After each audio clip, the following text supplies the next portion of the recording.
He spoke in a low drawl, his wrist flicking lazily as he slid my resume across the polished desk. "This reads like fiction," he said, voice dripping with disdain. No glance my way, just a grunt behind his silk tie. The air turned sharp, a cold blade in my chest, deliberate and silent. His assistant's smile had been too wide when she ushered me in. My wife's voice, his daughter's, had wavered when she said, "He's just traditional. Don't mind him." But last night, I'd seen her tilt her phone away, her laugh too quick. My resume wasn't the only thing being judged. He leaned back, smug in that way men like him are, the ones who think their name owns truth, owns daughters, owns verdicts. Never handled big accounts. "I bet," he said, almost bored. Then the door swung open.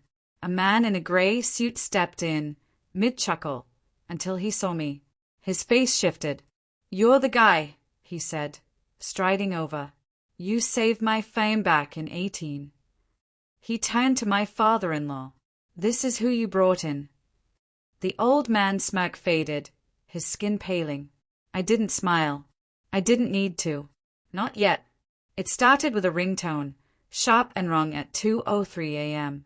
She slipped into the bathroom, turned on the faucet. Not loud enough to mask her whisper, "Don't call this late." Her tone softened, unfamiliar. She didn't know I was awake. I haven't slept, not truly, since we're married. Days later, she urged me to apply at her father's company. "It'll fix us," she said. "He just needs to meet you." Meet me? He never asked about me, not my past, not the years I vanished after college, rebuilding from nothing while my own father withered in jail for a crime he didn't commit. He only asked about my degree and my tie.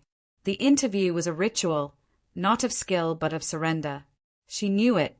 That morning, her kiss felt like an apology, not love. I started to see this wasn't about me. Maybe it never was. Her texts were too polished, too careful. I pulled an old script I'd written years ago, cloned her phone, deleted chats, but the backup showed it all. A contact, L, the VP, married, kids. Not work talk. Timestamps when she was beside me, smiling, planning. The perfect wife. I printed it, bound it, labeled it annual review, left it on my desk. She saw it, said nothing, just noted, "You're distant." I dug into her father's firm next. Hidden accounts, shuffled deals, murmurs of rigged bids. Then I found it, a fund in her name, payments for silence, for loyalty, for betrayal. The audit came through 2 days before the meeting. Clean on paper, rotten beneath. Enough to shatter a reputation, not a cell. He was too clever for that. I tucked the report into a sleek folder, his initials embossed. At dinner, she wore black, said she loved me, said she was proud. I met her eyes. No anyone named Lauren. Her glass trembled. "Check your texts," I said. She froze, silent for 7 minutes, then tears. I watched, detached, like I was outside myself. No anger, just clarity. That night, I took the spare room, locked the door, slept without dreams. The meeting was set for 9 a.m. I arrived at 8:58.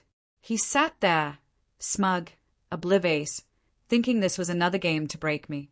Then his client walked in, saw me, grinned. "You're the one," he said.